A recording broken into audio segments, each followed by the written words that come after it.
जर तुम्ही एखादी इन्व्हेस्टमेंट करताय, म्हणजेच एखादी प्रॉपर्टी घेताय, शेअर्स घेताय, म्युच्युअल फंड घेताय आणि समजा तुम्ही हे पुस्तकात दाखवायचं विसरलेत किंवा तुम्ही म्हटलात की हे पुस्तकात दाखवलं नाही तरी चालते, तर डिपार्टमेंटला काय कळणार आहे?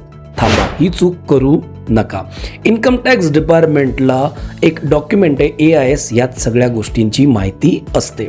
मग आता नेमकं काय होतं, तर ही माहिती नाही दाखवली तर तुम्ही इन्कम टॅक्सच्या नियमांच्या जाळ्यात अडकणार आहेत आणि हेच नियम आज आपण या व्हिडिओमध्ये समजून घेणार आहेत. या 5 मिनिटाच्या व्हिडिओमध्ये आपण पूर्णपणे समजून घेणार आहेत.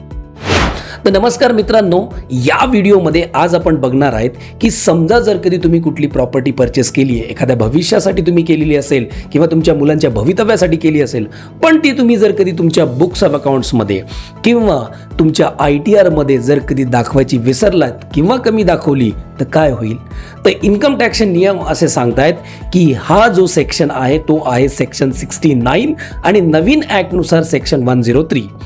जर तुम्ही तुमची इन्व्हेस्टमेंट जी केलेली आहे ती पुस्तकात दाखवली नाहीच किंवा जर कमी दाखवली, म्हणजे 50 लाखाची इन्व्हेस्टमेंट तुम्ही 30 लाखच दाखवलेत, 20 लाख दाखवलेच नाहीयेत, तर तुम्ही या नियमांमध्ये अडकलात असं समजा. मग आता त्याच्यात तुम्हाला इन्कम टॅक्स ऑफिसर जाब विचारणार आहे की ही का दाखवली नाहीये. तर मग त्यावेळेस आपल्याला काय करायचं आहे, तर त्यावेळेस तुम्ही जर कधी त्याला जाब दिला नाही तर काय होईल, तर नेमकं काय होणार आहे, तर पहिली गोष्ट जाब कसा विचारणार आहे, तर तो तुम्हाला विचारणार की या इन्व्हेस्टमेंटचे एक्झॅक्टली नेचर काय, आणि ही जर कधी इन्व्हेस्टमेंट तुम्ही करत असाल तर तुम्ही याचे सोर्सेस, म्हणजे ही इन्व्हेस्टमेंट घेतली ते पैसे आणले कुठून.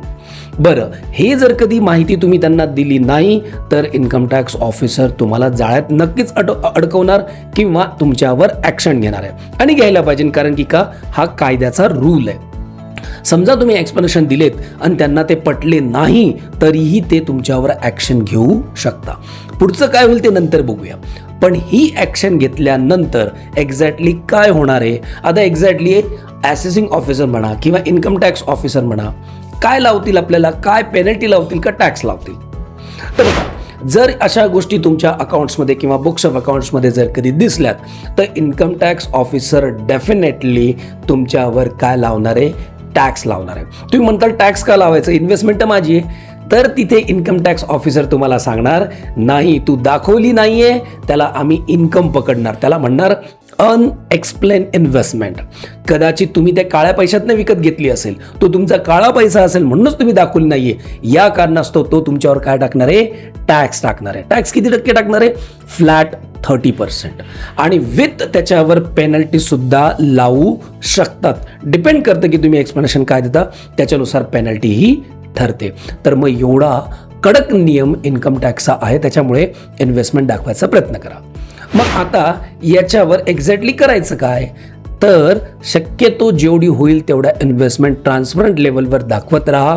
काही होत नाहीये, इन्व्हेस्टमेंट दाखवल्याने तुम्ही ॲसेट दाखवताय, दाखवत राहा. ब्लॅक मनींनी जी इन्व्हेस्टमेंट विकत घेताय ती कागदोपत्री आणा किंवा ते घेणं टाळा. जे वाईट दाखवता येईल ते तुम्ही दाखवा.